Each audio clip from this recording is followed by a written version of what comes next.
السلام علیکم ناظرین، آپ دیکھ رہے ہیں QC TV، میں ہوں کاشف جاوید۔ آج ہمارے پاس دو بڑی خبریں ہیں۔ پہلی خبر تو یہ ہے کہ عمران خان کو کیوں رہا نہیں کیا جا رہا، یہ خبر لے کر آئے ہیں اسرار چودھری۔ اور دوسری خبر یہ ہے کہ پاکستانی حکومت نے جو زمینی راستہ ہے اس کے اوپر پابندی لگا دی ہے۔ جو لوگ زیارتوں کے ویزے پہ جاتے تھے عراق، شام اور ایران وغیرہ، ان کے اوپر پابندی لگا کے حکومت نے یہ کہا ہے کہ صرف بائی ایئر سفر ممکن ہوگا۔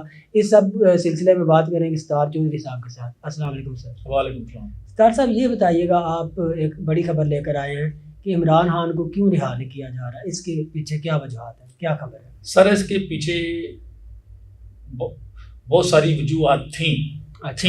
مثلا کہ جتنے ہمارے اینکر ہیں، جتنے ہمارے یوٹیوبر ہیں، جو سنسنی پھیلانے، ہر آدمی کے پاس اپنی اپنی خبر تھی کہ کیوں رہا نہیں کیا جا رہا۔ اصل میں ان کا مقصد تو یوٹیوب سے پیسے کمانا ہے، خبر تو ہے خود۔ ہاں کو وہ تھوڑا انقلاب تھوڑا لا رہے ہیں، یا وہ عمران خان کے تھوڑے حمیتی ہیں، وہ یوٹیوب کے اوپر ان کو تو وہاں سے ریٹنگ ملتی ہے نا، وہ تو صرف اپنے ڈالر کے لیے کام کرتے ہیں۔ یہ میرے ذہن میں تھا، اچھا، لیکن میں نے کبھی نہیں بیان کیا تھا، بلکہ میں نے صرف ایک دفعہ ایک آرٹیکل لکھا تھا کہ عمران خان کے رہا نہ کرنے کی اصل وجہ کیا ہے، لیکن وہ میرا ایک تجزیہ تھا۔ لیکن آج میرے پاس وہی خبر ہے، کیونکہ آج اس کی تصدیق ہوئی ہے کہ عمران خان کو رہا نہ کرنے کی اصل وجہ کیا ہے۔ آج وہ خبر ہے، وہ خبر یہ ہے کہ تحریک انصاف، دیکھیں آپ کب تک اس کو دیوار کے ساتھ لگائے رکھیں گے؟ وقت بدلنے میں کتنی دیر لگتی ہے؟ وہ تو اللہ تعالیٰ کی طرف سے کبھی بھی وقت بدل سلسلہ ہے نا، نظام ہے نا۔ آپ کے تازہ ترین آپ کے مثال حسینہ واجد کی ہے، جی بالکل، وہ لوگوں کو پکڑ پکڑ کر پھانسیاں لگا رہی تھی، جماعت اسلامی والوں کو اندر ڈالا، وہی مقدمات بنا رہی تھی، اس نے سب کو دیوار کے ساتھ لگایا تھا۔ کیا ہوا؟ اچانک خود بھاگی ہوئی ہے، در آپ اس کو رہنے کے لیے کوئی جگہ نہیں مل رہی، مودی کے پاس رہ رہی۔ وقت بدلنے میں دیر نہیں لگتی۔ تحریک انصاف کا مسئلہ یہ ہے کہ تحریک انصاف کے اوپر بہت سارے ظلم ہوئے ہیں، زیادتیاں ہوئی ہیں۔ ٹھیک ہے، میں اس چیز کو مانتا ہوں، اگر 9 مئی میں کسی نے کوئی ظلم کیا ہے، زیادتی کی ہے، اس نے جلاؤ گرا کیا ہے، یا کسی آدمی کو مارا ہے، اس آدمی کو سزا ملنی چاہیے۔ بالکل درست بات ہے، سزا ملنی چاہیے۔ لیکن جس آدمی نے کچھ کیا ہی نہیں، اس کا صرف اتنا ہی جرم ہے کہ وہ اس پارٹی سے وابستہ ہے، وہ عمران خان کا فالوور ہے، یار اس کو کس بات کی سزا ملی ہے؟ ان لوگوں کے گھروں میں چھاپے پڑے، ان کی بیویوں کو اٹھایا گیا، بیٹیوں کو اٹھایا گیا، تشدد کیا گیا، ان لوگوں کے کاروبار بند کیے گئے۔ اب کیا تھا مسئلہ؟ یہ تھا جب وہ ایسا آدمی اقتدار میں آئے گا تو ظاہر ہے اس کے اندر وہ بدلے کی آگ تو ہوگی نا، ظاہر سی بات ہے۔ جس نے اس کے ساتھ زیادتی کی ہے، جس پولیس والے نے یا کسی اور ادارے نے، کسی نے بھی زیادتی اس کے ساتھ کی ہے، اس کے اندر ایک آگ تو لگی ہوئی نا، وہ بدلہ تو ضرور لے گا نا۔ صاحب یہ نورین جو خان ہے، جو وہی میں ادھر ہی آنے لگا نا، وہ بدلہ تو لے گا نا۔ لیکن تحریک انصاف بار بار اس چیز کی تردید کرتی رہی ہے، بار بار یہ ایشو چلتا رہا ہے کہ ہم اقتدار میں اگر آئے تو ہم بدلہ نہیں لیں گے، بلکہ وہ فتح مکہ کی مثالیں بھی کچھ لوگ سناتے رہے ہیں کہ اللہ کے نبی صلی اللہ علیہ وآلہ وسلم کے عمل پر عمل درآمد کیا جائے گا، جو سنت پر عمل کیا جائے گا کہ سب کو معاف کر دیا۔ لیکن یہ ناممکن ہے، وہ میرا نبی ہے، وہ رحمت للعالمین ہے، یہ کہاں نہیں؟ ہم اپنے نبی کی سنت پر عمل تو کرتے ہیں نا، لیکن ہمیں کرنا تو چاہیے نا، لیکن اتنا حوصلہ نہیں ہو سکتا گا جتنا میرے نبی کا حوصلہ تھا کہ اس نے سب لوگوں کو معاف کر دیا۔ اپنی جگہ پہ یہ ہمیشہ ڈر تھا، کیونکہ ادھر سے بھی باتیں دوسرے فریق کی طرف سے آتی تھی کہ یہ لوگ اقتدار میں آ کر بدلہ لیں گے، اور یہ تحریک انصاف کے بہت سارے رہنما یہ یقین دہانی کراتے رہے ہیں کہ ہم ایسا نہیں ہوگا، ہم بدلہ نہیں لیں گے، لیکن یہ ممکن نہیں ہے۔ دیکھیں میں اس دن بھی آپ کو ایک مثال سنائی تھی، حضرت امام حسین رضی اللہ تعالیٰ عنہ کا قول سنایا تھا کہ 2 آدمی نہیں بولتے، ایک جو مشکل وقت میں ساتھ چھوڑ جائے، اور ایک جس آدمی نے مشکل وقت میں ساتھ دیا۔ یار کوئی کسی آدمی کی گالی نہیں بولتی، ایسی بات ہے کاشف صاحب، کسی آدمی کی گالی نہیں بولتی یار، وہاں تو اتنا تشدد ہوا ہے، اتنا ظلم ہوا ہے، لوگوں کے کاروبار تباہ ہوئے ہیں، لوگوں کی بیویوں کو اٹھایا گیا، لوگوں کی ماؤں کے اٹھایا گیا، کتنی مثالیں ہیں، وہ مثالیں جو ہے۔ لیکن جو ابھی اب نورین خان ہے، انہوں نے یہ بیان دیا کہ انقلاب آئے گا، لیکن یہاں پہ جو میرا کنسرن ہے نا، اس نے انقلاب کی بات نہیں کی۔ دیکھیں جو میرا کنسرن ہے، وہ میرا کنسرن یہ ہے کہ آپ دیکھیں کل ہی جو ہے نا پنجاب اسمبلی کے اندر جو پی ٹی آئی کے ایک رکن صوبائی اسمبلی، انہوں نے پی ایم ایل این کے ایک رکن کو تھپڑ مارا، اور اس کے بعد جو چھوٹے طبقے، جو چھوٹے ورکر ہے نا، جن کو کتنی سزائیں ہوگی ان کو کوئی ہائی لائٹ نہیں کر رہا، جو ہائی پروفائل لوگ ہیں جن کو 9 مئی یار وہ کاشف صاحب وہ لاگو ایشو آپ چھیڑ لیتے ہیں. وہ تھپڑ مارنے کا کیا مطلب ہے کہ یعنی کہ وہ نہیں انقلاب نہیں ہے، وہ ایک نفرت کا اظہار ہے. کسی کو گالی نکالنا یا کسی کو تھپڑ مارنا یہ نفرت کا اظہار ہے، یعنی کہ طریقے انصاف کے لوگوں کے دلوں میں کچھ اداروں کے خلاف اور انصاف کے خلاف غصہ ہے، نفرت ہے. یہ تھپڑ مارنے کی وجہ ہے تب ہے. اور نورین نے جو عمران خان کی بڑی بہن ہے، آج اس کے زبان پر یہ بات آ گئی ہے.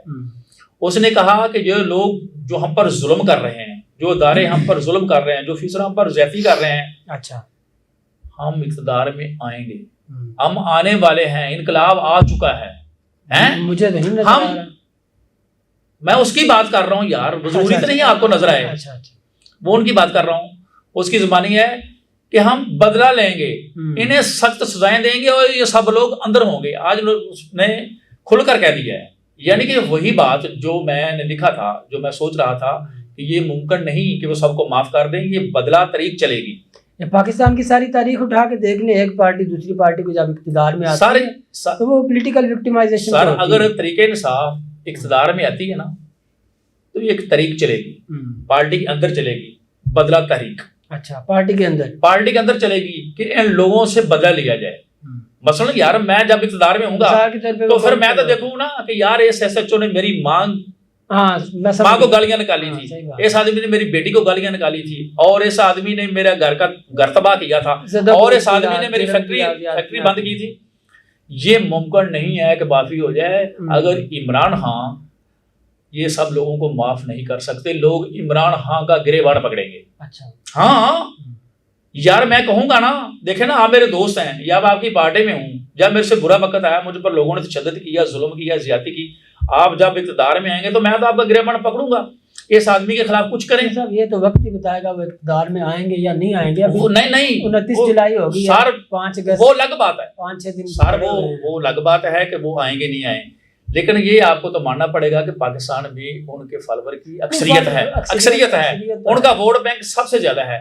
لیکن دوسرے ان کے مقابلے میں کیا ہے، نون لیگ تو پیپلز پارٹی بھی تو ختم ہو چکی نا، وہ اقتدار میں ہیں تو ان کے جتنے ووٹ تھے اب وہ بھی ضائع کر لیے ہیں اتنی مہنگائی کر کے.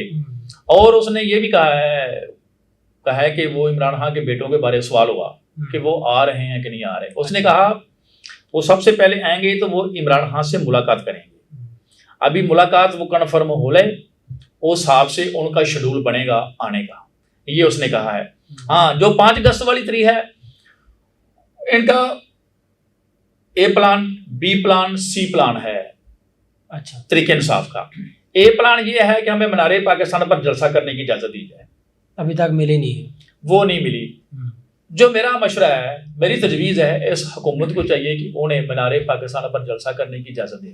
اس کی وجہ دیکھیں نا، یہ جمہوری حکومت میں تو یہ اجازت نمبر 1 تو یہ جمہوری حکومت میں یہ ہونا چاہیے، ان کا رائٹ بنتا ہے کہ وہ پورا من جلسہ کریں.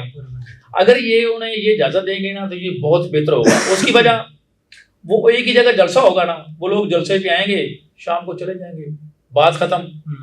اگر انہوں نے یہ اجازت نہ دی، ان کے پاس بی پلان ہے کہ وہ ہر حلقے میں احتجاج کریں گے. اچھا اپنی کانسٹیٹوئنسی میں، اپنی میں. تو وہ کیا ہوگا، کراچی سے لے کر اسلام آباد تک، پشاور سے لے کر کوئٹہ تک، جب ہر حلقے میں احتجاج ہوگا تو ٹریفک بند ہو جائے گی نا، سارے راستے بند ہو جائیں گے، ساری پولیس سڑکوں پر ہوگی گی. اس کا مطلب ہے کہ پورا پاکستان جام ہو جائے گا، پورے پاکستان میں احتجاج شروع ہوگا. اس سے بہتر نہیں کہ آپ انہیں منار پاکستان پر محدود کریں اور وہ ہو جائے، اور اس کے بدلے کہ آپ پورا ملک بند کرا رہے ہیں.